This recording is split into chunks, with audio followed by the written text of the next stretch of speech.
노유진의 정치 카페. 오늘 9월의 첫날입니다. 정기국회가 시작되는 날이죠. 미뤄졌던 국정감사도 해야 하고 새해 예산안도 심의해야 합니다. 갈 길이 먼데요. 하지만 세월호 특별법이 제대로 제정되지 못하면 국회 정상 운영도 어려운 상황입니다. 특별법을 둘러싼 갈등은 단순합니다.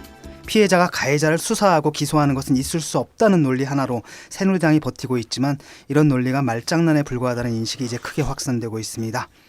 유가족과 시민들 그리고 야당이 원하는 것은 참사의 피해자가 아니라 이 사건의 진실을 밝힐 국가기관인 진상조사위원회가 수사권과 기소권을 갖는 것입니다.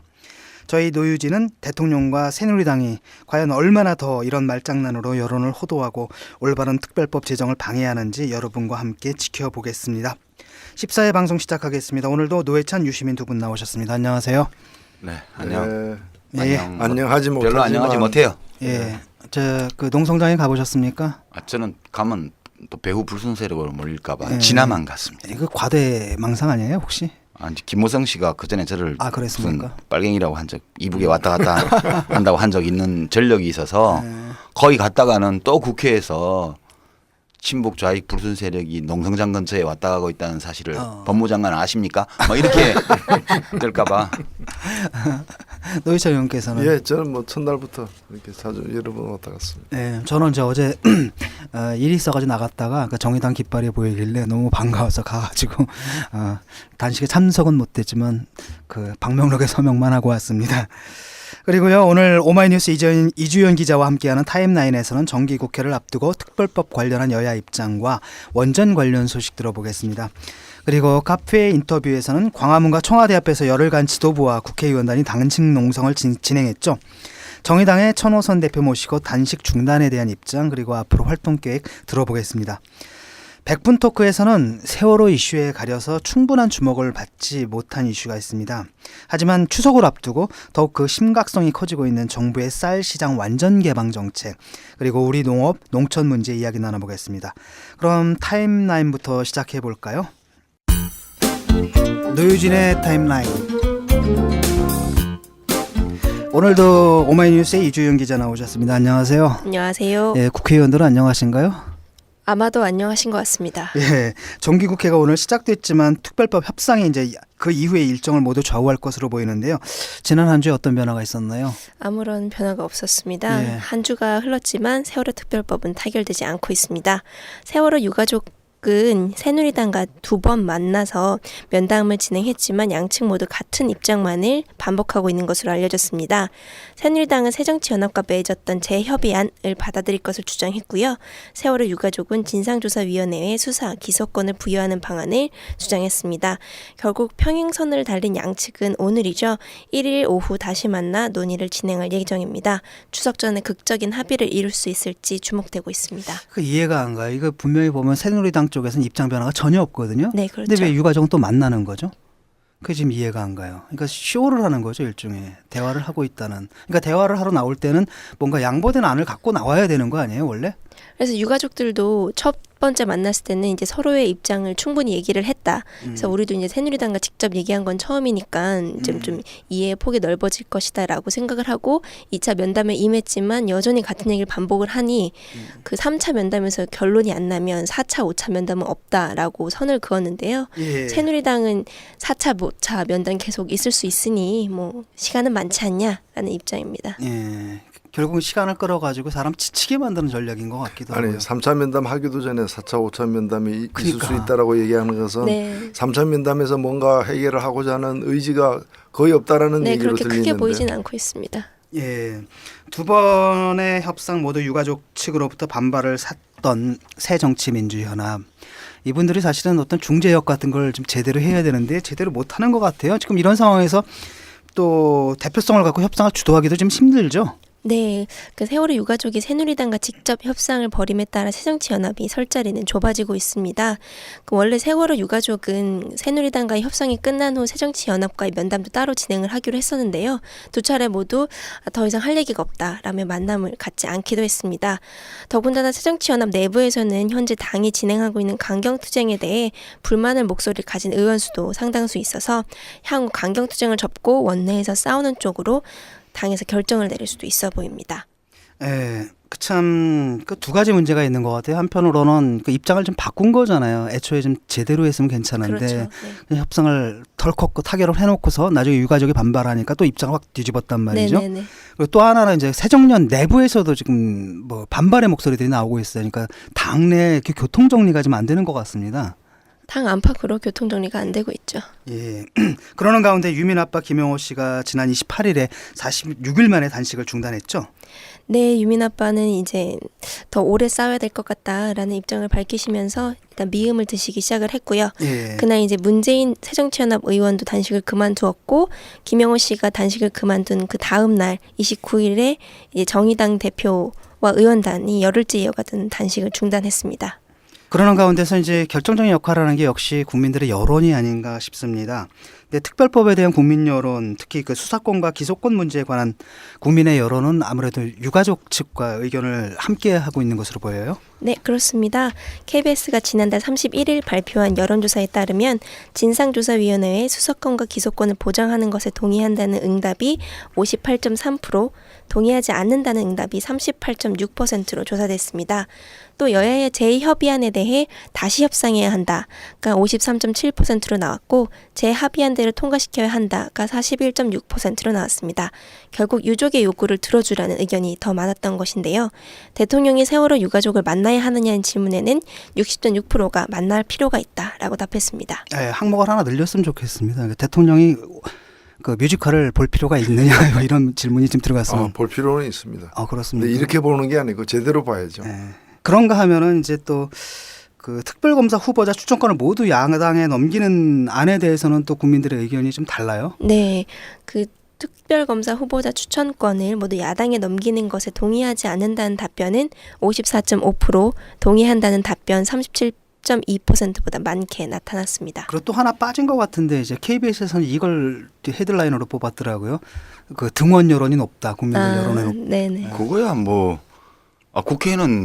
국회에 모여서 국회의원들은 일을 해야 되니까 네네. 그건 사람이 착하게 살아야 됩니까? 이렇게 설문하는 거하고 거의 네. 비슷한 얘기죠. 근데 지금 재밌는 건 뭐냐면 이게 지금 그 뉴스에서 자막으로 봤는데 이걸 갖다 이 여론조사인 것 같은데 그걸 헤드라인으로 뽑았더라고요. 그래서 저는 뭐 이상하다라고 해서 지금 내용을 좀 보니까 좀 다른 얘기네요. 네. 그러니까 제대로 해결하고 등원하라는 그렇죠. 얘기죠. 예. 네. 그러니까 한편으로는 국민들 입장은 유가족의 뜻대로 해줘라. 네네. 그다음에 국회의원들은 좀 국회 가서 일해라. 이 두 가지. 증원해서 해결하라. 그렇죠. 그런 얘기인 것 같아요. 이 여론조사의 전체 뭐 데이터는 이렇지만 세부적으로 뜯어보면요. 예.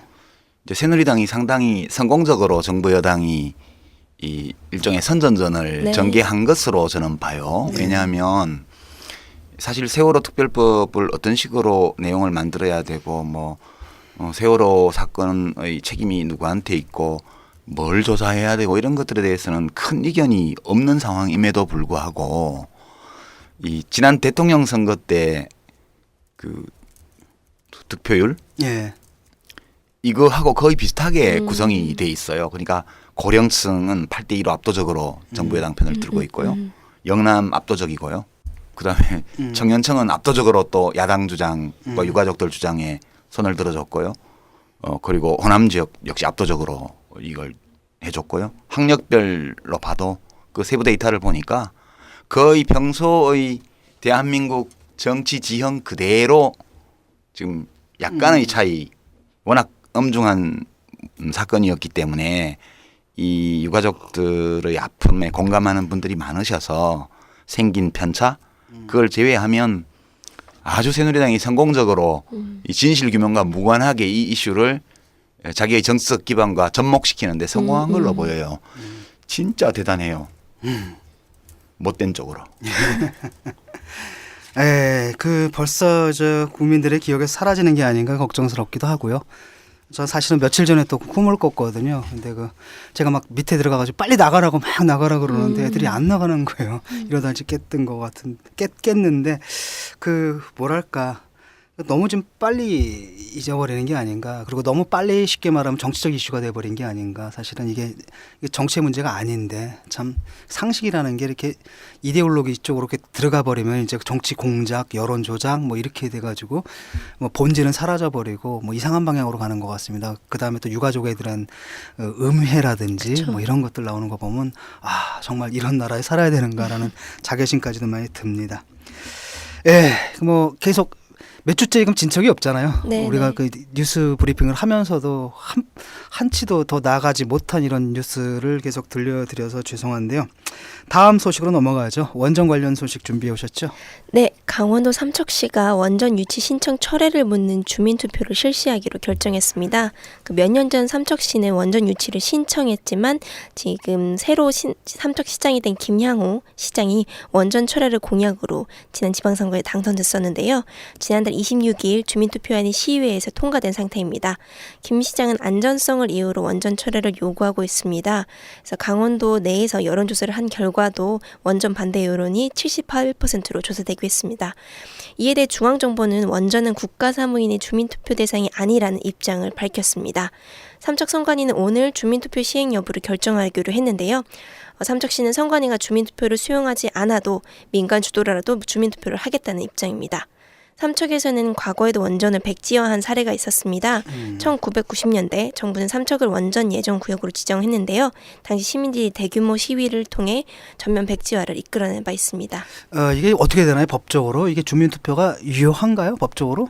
그 다툼이 있죠. 다툼이 네, 있으니까 네. 지금 선관위가 아마 오늘이죠. 네, 네, 오늘 네. 선관위가 이제 판단한다고 하는데 아, 이게 지금 정부 말에 모순이 있는 것이 이제 원전은 이 국가 사무다. 그러니까 지방자치단체에서 그 주민들을 대상으로 하는 주민투표를 실시해서는 안 된다는 건데 지금 문제 삼고 있는 것은 원전 짓느냐 마느냐 아니라 원전 유치 신청한 걸 철회하느냐 그렇죠. 마느냐. 네, 네, 그러니까 유치 신청한 거는 국가 사무가 아니죠. 그러니까 그렇게 따지면 무슨 지자체에서 국가 사무 하는 게 신청한 어딨어. 그러니까요. 대한민국에서 벌어진 모든 일이 국가 사무인데 사실은 원전 유치 신청할 때 예. 삼척시 의회에서 주민 투표로 여론을 확인해야 된다라고 주장했음에도 불구하고 당시의 삼척시장이 주민 의사 확인하지 않고 그냥 시장 직권으로 신청을 한 거예요. 밀어붙였죠. 예. 그 유사한 사태가 이제 그때가 4년도인가요? 부안 사태. 네.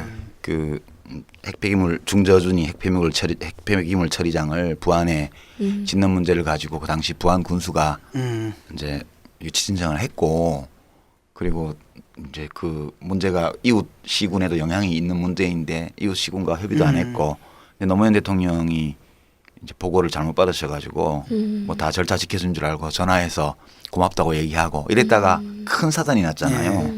결국은 정부가 백지화하고 다시 주민투표를 통해서 부지를 선정을 했잖아요. 그때는 주민투표로 해서 투표 찬성률이 높은 경주에다가 방패장을 짓기로 의사결정을 했잖아요. 그러면 그 당시 정부는 그럼 국법을 어겨서 정책 결정을 했나요? 말이 되는 얘기를 해야지. 예?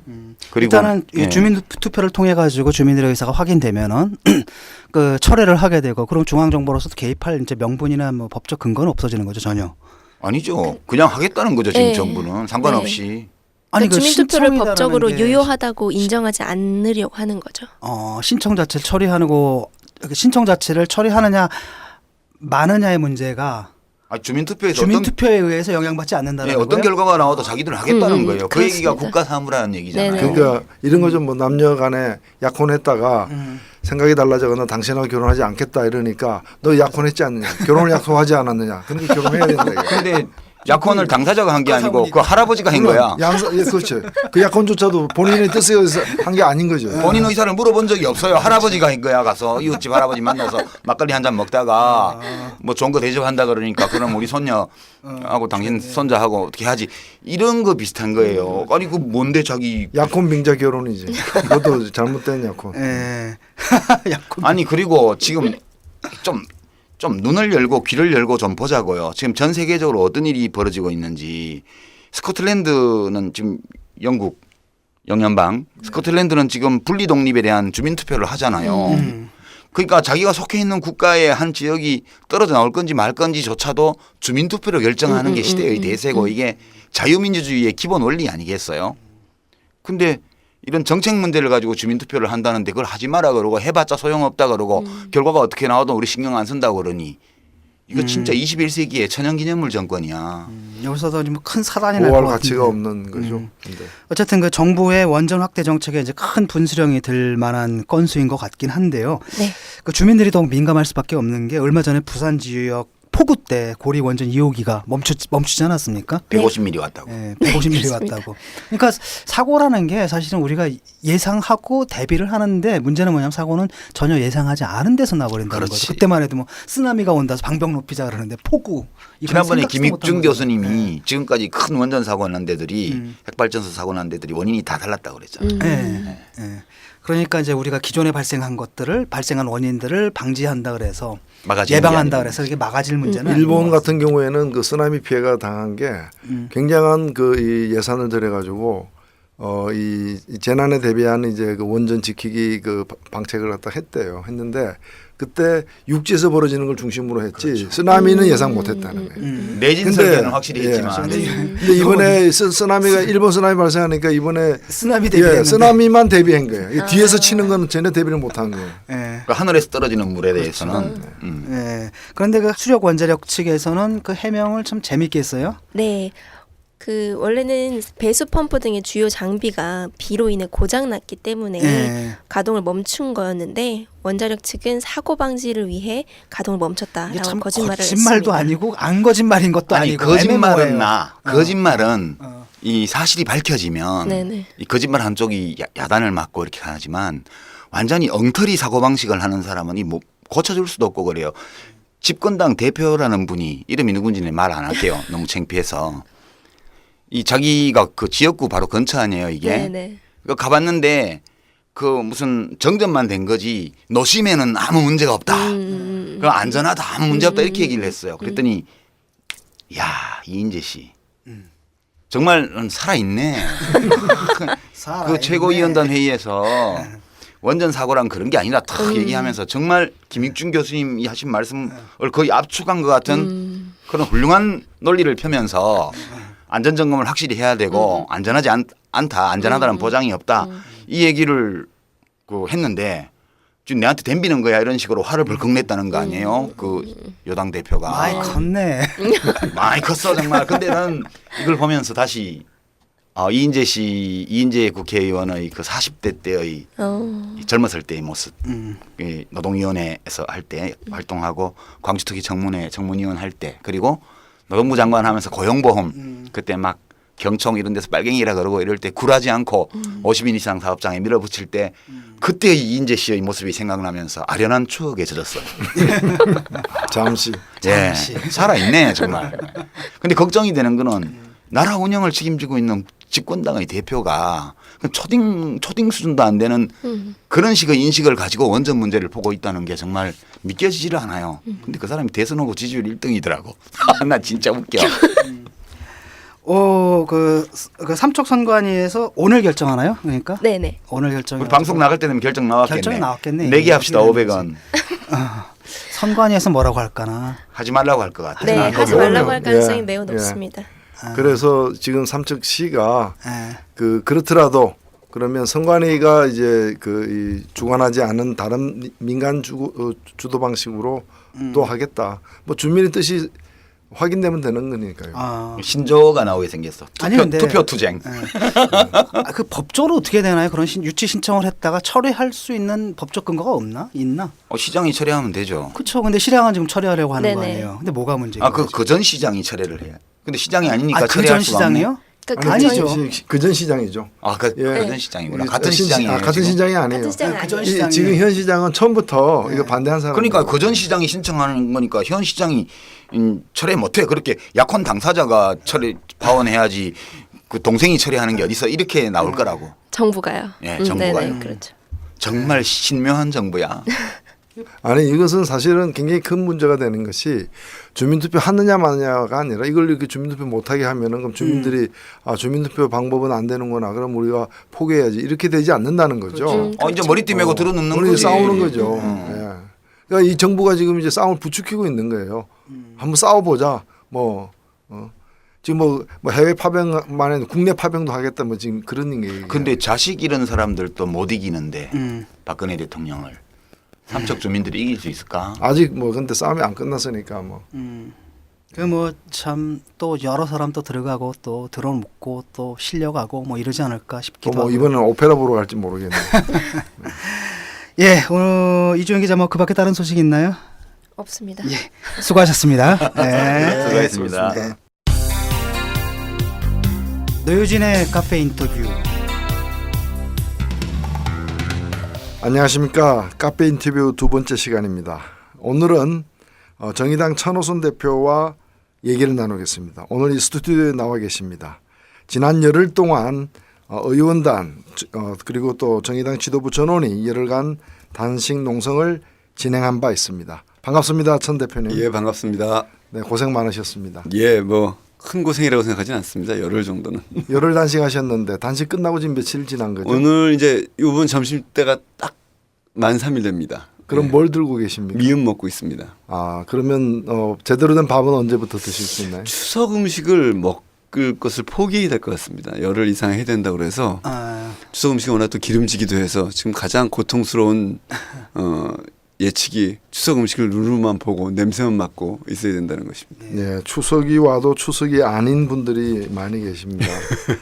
먼저 열흘간 단식 농성으로 어떤 성과를 얻었다고 평가를 하시는지. 솔직히 말씀드리죠. 작은 정당이 의원들 전원 5명이 청와대 앞에서 농성을 하고 저희 이제 대표단은 광화문에서 이제 시민들과 같이 농성을 했습니다만 큰 성과가 있었다 이렇게 얘기할 수 없습니다. 그것은 뭐 저희가 잘못해서라기보다 저희들이 갖고 있는 당의 크기의 한계 이런 건 아니었나 일단 생각이 들고요. 그럼에도 불구하고 김영호 씨 혼자서 하시는 단식의 짐을 조금은 나눠졌다. 그리고 저희가 이제 시작하면서 뵙고 끝나고 오면서 뵙고 왔는데 실제로 힘이 조금은 되드렸다 이런 자위가 되더라고요. 저희 스스로도. 네. 그리고 또 어떻든 대통령의 결단을 촉구하는 여론을 만드는데 어느 정도 좀 기여한 바가 있다고 자평을 좀 할 수 있을 것 같고요. 양당만이 진행하던 가족도 배제하고 다른 정당 시민사회에게 다 배제하고 진행하던 양당만의 노력, 양당만의 밀실 합의 이런 것들의 한계를 지적하는 것 이런 약간의 효과는 있었지만 저희들이 뭐 힘의 한계도 동시에 느낄 수 있었던 그런 과정이었죠. 처음 단식을 시작하실 때 김영호 씨의 단식을 중단시키기 위해서만이 아니다. 예. 단식하는 이유가 그렇게 아마 문재인은 그렇게 네. 시작하셨고 네. 저희는 그것뿐만 아니라 대통령의 결단을 촉구하는 것 또 굉장히 중요한 목적 중에 하나였습니다. 그래서 이제 의원단은 청와대 분수합에서 농성을 하신 거죠. 예. 그러면 단식 중단한 후에 그 중단으로 이제 모든 투쟁이 끝난 건 아니겠죠? 물론 아닙니다. 지금 릴레이 단식을 저희 단식장에서 이어나가고 있고요. 광화문에서 저희 당이 주도하거나 또는 지역의 다른 단체나 정치 세력과 연대해서 인천, 뭐 대전, 부산, 춘천, 광주 이런 곳들에서 릴레이 단식 농성을 쭉 이끌어가고 있습니다. 예. 지금 뭐 쟁점은 이제 특별법을 어떻게 만들 것이냐의 문제인데 그 특별법이 흔히들 보면은 새누리당이 제출한 특별법과 새정치민주연합의 특별법만이 이렇게 조명을 받고 있는데 사실은 유가족들이 대한변호사협회를 통해서 낸 특별법도 있고 또 정의당이 또 낸 새로운 또 특별법안 내용도 있는데 정의당의 특별법안 내용의 특징이 어떤 거죠? 예, 먼저 이제 우리가 가족들이 뭘 주장하는지 자체가 제대로 알려져 있지 않지 않습니까? 그러니까 가족들이 주장하는 것은 딱 이겁니다. 가족들이 신뢰할 수 있는 그런 특별위원회를 구성을 해서 거기에 산하에 자격을 갖춘 검사 뭐 10년 법조기 10년 이상 이런 기준이 들어가죠. 사람에게 기소권과 기소권과 수사권을 주자라는 것이 주장입니다. 그래서 마치 가족들이 직접 기소권과 수사권을 휘두르는 것은 결코 아니었다 이런 건데 여기서 하나 좀 짚고 넘어갈 게 있습니다. 왜 가족들이 굉장히 많은 특혜와 지원을 요구했다는 것이 생겼느냐에는 죄송스럽지만 새정치연합의 입법안에 있습니다. 저희 당 안은 예를 들면 보상과 배상 지원에 관한 법률은 따로 하자. 그리고 거기 아주 추상적인 원칙들만 담아놨습니다. 그리고 특별법은 진상조사와 재발방지 대책 그리고 안전사회로의 전환 이렇게 집중을 해놓은 것이 저희 당의 특징인데 새정치연합은 물론 선이겠습니다만 온갖 지원들에 대한 내용을 법에 다 집어넣습니다. 사실은 지금 그것을 물론 과장하고 마치 유가족이 요구한 것처럼 왜곡해서 돌려서 이것이 유언비어의 근거가 되긴 됐는데 이제 이게 새정치연합 법안이 하나의 그 뿌리가 됐었다는 것 이런 것들이 하나 우리가 좀 짚고 국민들이 가끔 하다 보면 왜 소위 몇몇 단체들이나 익명의 곳에서 야 법을 보니까 이런 근거가 있다라고 해서 마치 유가족이 요구한 것처럼 하는데 그것은 전혀 아니다. 그것은 구별해서 봐야 될 것 같다는 말씀 먼저 드리고요. 이런 겁니다. 새누리당은 특검이랑에 대한 언급이 없습니다. 새누리당 법안은. 새정치연합은 특검이 완전히 별개입니다. 따로따로 하자는 겁니다. 다만 진상조사권은 좀 강화하자 이런 거였고요. 가족은 조금 전에 말씀드렸듯이 가족들이 인정할 수 있는 신뢰할 수 있는 위원회를 구성하고 물론 거기 가족도 들어가고 국회 대표도 들어갑니다. 여야. 밑에 자격을 갖춘 사람들에게 수사권 기소권을 주자는 것이라면 저희는 특검 연계 특별법이라고 합니다. 진상조사위원회를 구성하고 진상조사위원회를 국가위원회 수준에서 구성해서 거기서 조사도 하되 이 진상조사위원회가 첫 번째 특검을 추천하고요. 진상조사위원회가 조사해 나가는 결과를 특검의 수사 의뢰를 할 수 있게 하자. 그래서 뭐 꼭 그런 건 아니지만 강도로 보면 새정치연합과 가족 간의 중간쯤 있는 것이 정의당 아니다. 이런 판단을 할 수 있겠습니다. 근데 좀 전에 우리 천 대표께서 뭐 단체나 이런 데서 카톡으로 오거나 메일로 오거나 그런 거 얘기하셨잖아요. 네. 근데 되게 어떤 제목으로 가냐 하면 유가족분들 너무 하시지 않나요? 그렇습니다. 이런 제목을 달아서 카톡이 굉장히 광범위하게 퍼지고 있거든요. 무시무시하게 퍼지고 있습니다. 예. 근데 그것 때문에 이제 지금 동창회라든가 친목 모임이라든가 뭐 향후회라든가 이런 우리가 보통 속해 있는 민간의 여러 다양한 커뮤니티들이 있는데 거기서 누군가 그걸 카톡으로 올리잖아요. 그것 때문에 싸움이 많이 나요. 그렇다고 합니다. 예. 그럼 이제 근데 뭐 받아보고 반가워서 너도 보수였어 나도 보수인데 이런 게 있는가 하면 왜 여기다 이런 걸 올리냐라는 반응도 있고 동시에 왜 이런 건 사실이 아니다 이런 댓글이 달리기도 하고요. 그래서 평소에 친하게 지내는 사람들끼리 이게 막 싸움이 나고 그런데요 지금. 근데 전에도 한번 제가 지난번 방송 때도 말씀드렸지만 이걸 보면 아주 간단하게 그 댓글을 달 수 있을 것 같아요. 이것은 사실이 아닙니다. 이렇게요. 예. 그리고 누가 만나서 그런 얘기를 하게 되면 이것은 사실이 아닙니다. 라고 얘기를 하면서 이런 거 믿지 마라.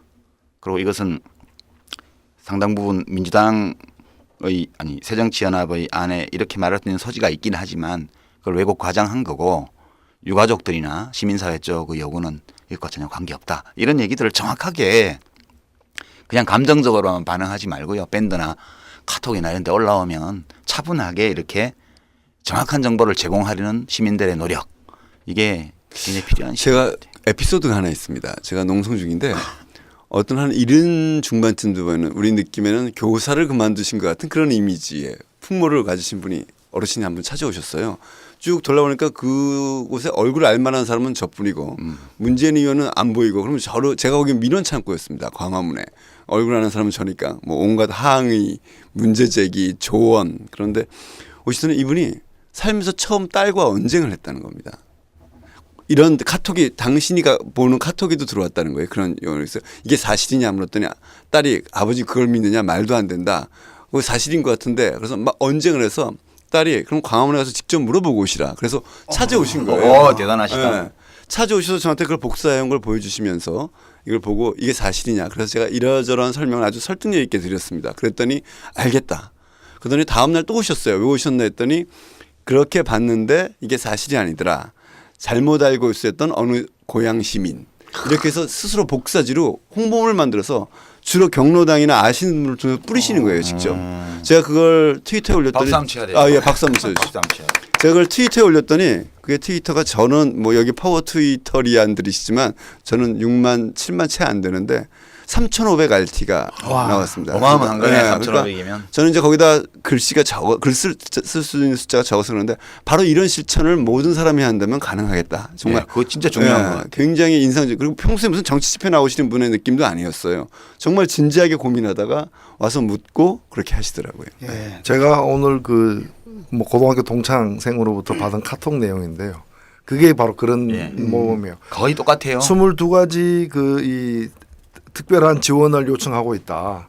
이렇게 지금 나와 있는데 그걸 해부를 해가지고 22가지 중에서 국가 추념일은 대통령이 약속한 거고 추모공원과 추모비도 마찬가지고 의사자 지정은 유가족이 요청한 바가 없고 그렇습니다. 공무원 시험 가산점 주는 것도 유가족이 낸 대한변협의 그 특별 법안에도 없다는 거예요. 그러니까 어떤 내용도 유가족이 요구한 바는 없다는 겁니다. 유가족 법안에는 특혜나 뭐 지원에 대한 요구가 아예 들어있지 않습니까? 예, 배상에 관한 것도 없고 그리고 단지 진상 규명에 관한 그렇습니다. 것만 있죠. 특별 재난 구역으로 이제 지역으로 그 지정되면은 자동으로 오는 것들은 그 유가족 요구와 무관하게 진도와 안산이 이미 특별 재난 네. 지역으로 선포가 되지 않았습니까? 그러니까 새로운 건 아무것도 없는 거예요. 그렇습니다. 이게 마치 무슨 관동 대지진 때 조선인들이 뭐 이렇게 우물에다 독약 탔다라는 그런 식의 악성 유언비어가 되어 근데 번지고 이게 있는 좀 거죠. 그냥 이렇게 일반적으로 퍼지는 게 아니라 굉장히 조직적이라는 느낌을 받거든요. 그런 이게. 심증이 가죠. 예, 굉장히 조직적이고 왜냐하면 이 느낌이 달라요. 그러니까 그냥 일반적으로 유연병을 왔다 사그러지는 게 아니라 굉장히 이렇게 목표 의식을 가지고 있고 아주 세련돼 있기도 합니다. 세련되게 어떤 그 말도 안 되는 그 그러니까 부당한 특권에 대한 요구를 우리가 볼 때 느끼는 공분 예. 이것을 불러일으키기 위해서 허위 사실을 토대로 해서 선동하는 그런 문건인데요. 프로의 솜씨거든요. 예, 저는 아주 이게 조직적으로 잘 굉장히 디자인된 중립적이고 예. 이것과 제가 오늘 드리고 싶었던 말씀이기도 하지만 그 경제 행보 있지 않습니까? 예. 이런 것들이 큰 틀에서 기획돼서 잘 짜여져서 움직이고 있다 이런 느낌을 실장님께서 피할 수 하시는 없습니다. 일인가? 예, 어떤 이런 실장인지 아니요 모르겠습니다. 이런 유언비어 유포를 국가 사무로 진행한 바 있는 그런 전력이 있는. 전력이 있는 집단에서 하고 있는 거죠. 추정되는 사람이 한 분 떠오르긴 하네요. 예. 뜰당님이라고. 그분이 유력하게. 그분일까 모르겠는데. 자, 우리 천호선 대표님 모시고 있는데요. 강화문 단식 농성장, 그러니까 현재 지금 세월호 전국의 한 복판에서 무엇을 느끼셨으며 야당은 지금 뭘 해야 합니까? 예, 뭐 농성열을 하고 나서 뭐 40여일 하신 김용호 씨와 비교해서 뭐 아까 제가 뭐 힘든 투쟁을 했다 뭐 이렇게 말씀드리지는 않겠습니다. 그런데 열흘 동안 보고 느낀 건 굉장히 많습니다. 굉장히 인상적인 것인데요. 한번 와보셨을 때 느끼실지 모르겠지만 이 농성장 안에 우리 정당 사람들 이렇게 한 구석에 앉아 있고 떠돌아다닙니다. 또 자리가 없을 때는. 그런데 제일 많이 오신 분들이 영화인, 연극인, 만화가, 작가가 전국에서 전체 농성장의 한 3분의 1을 이 네 그룹이 차지하고 있는 거예요. 왜냐하면 그분들은 영혼을 다루는 분들이시고. 예, 그리고 저는 제 딴에 공감 능력이 뛰어난 분들입니다. 굉장히 남의 문제와 사람 사는 모습에 대한 공감 문제가 뛰어난 사람들이 정말 열심히 하고 있어요. 그리고 그 와중에 뭐 제가 이름은 말씀 안 드리겠습니다. 어떤 영화에 굉장히 인상적인 조연으로 나왔던 분이 연극인이시기도 영화도 출연했던 분이 왔다가 저희 당에 입당도 하시는 제가 누군지 그 내 이름을 얘기하면 아실 만한 분인데 그런 성과도 거둘 수 있을 정도로 그래서 제가 정말 공감 이 아픔에 대해서 뭐 국정원 문제나 이런 것과 차원이 다른 문제구나 공감하는 정도가 다른 분들이 정말 열심히 하십니다. 그래서 그것에 비교해서 박근혜 대통령이 참 공감 능력이 현저하게 부족하신 분이구나 이런 걸 비교해서 느낄 수 있었습니다. 부족한 게 아니고요. 상실됐다고까지 예, 얘기하고 실종 싶으시죠? 예, 야당은 뭘 해야 됩니까? 지금 야당도 실종됐죠.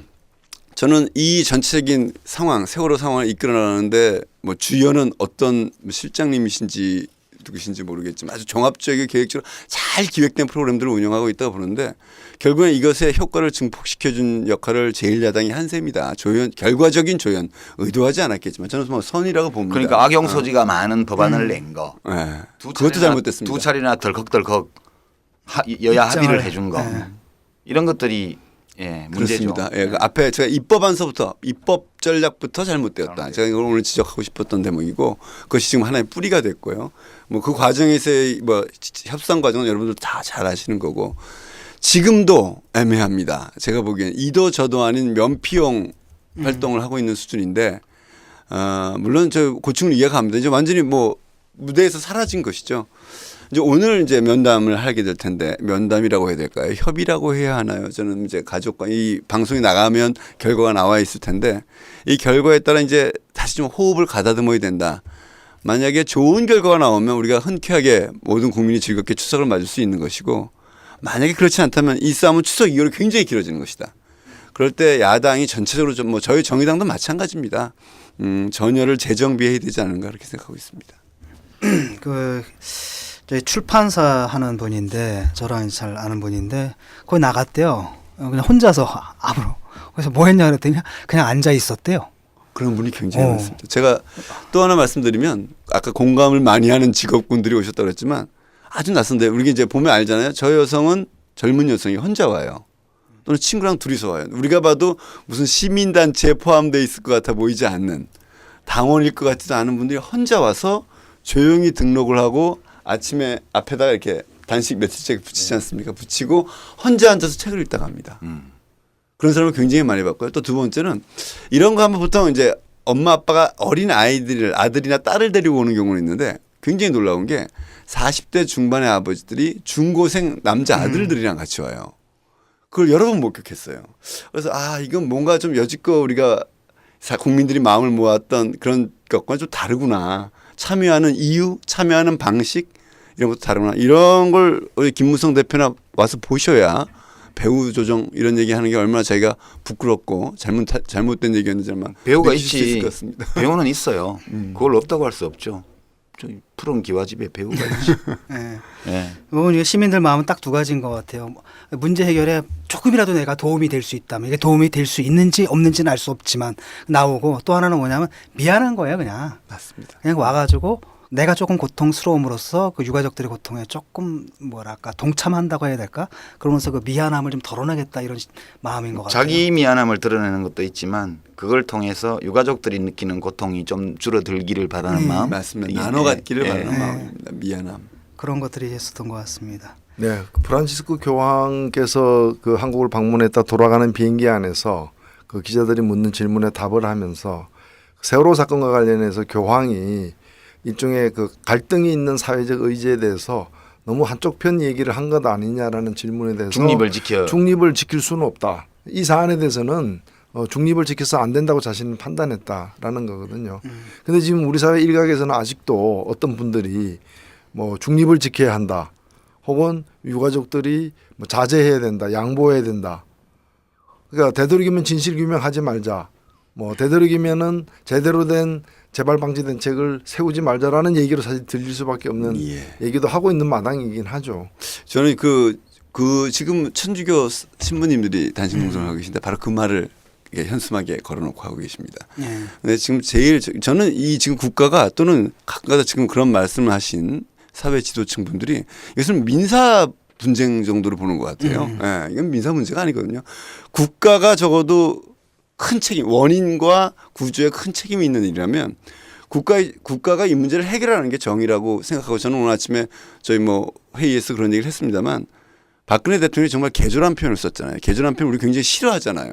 그런데도 우리가 그 개조란 표현에 대해서 우리가 특별히 이의를 안 걸었던 건 그만큼 바꿔야 될 거라고 공감을 한다면 적어도 나를 조사하라. 이렇게 멋있게는 기대 안 하더라도 청와대도 조사받을 수 용의가 있다. 이 정도 모습은 보여줘야 국민들이 뒤끝 없는 진짜 성역 없는 조사가 가능했다 이렇게 얘기할 수 있을 텐데 이것을 마치 무슨 사인 간의 갈등을 중재하는 것처럼 그렇게 몰고 가는 사회지도층들의 이 문제에 대한 인식이 그러면 결국에 교통사고랑 똑같이 보는 겁니다. 새누리당의 실제로 그렇게 말을 하잖아요. 교통사고라고 보는 겁니다. 이거를. 그건 이제 그분들이 유가족들한테는 감정이입을 못하고 박근혜 대통령한테만 감정이입을 하니까 그런 일이 빚어지는 거죠. 우리나라에는 지금 청와대에만 박근혜 대통령이 있는 것이 아니고요. 전국 각지 곳곳에 수많은 박근혜들이 있죠. 그 사람들끼리 지금 연대하는 거거든요. 공감하고. 그래서 이 비루한 연대, 저는 이게 비루함이라고 생각 없음.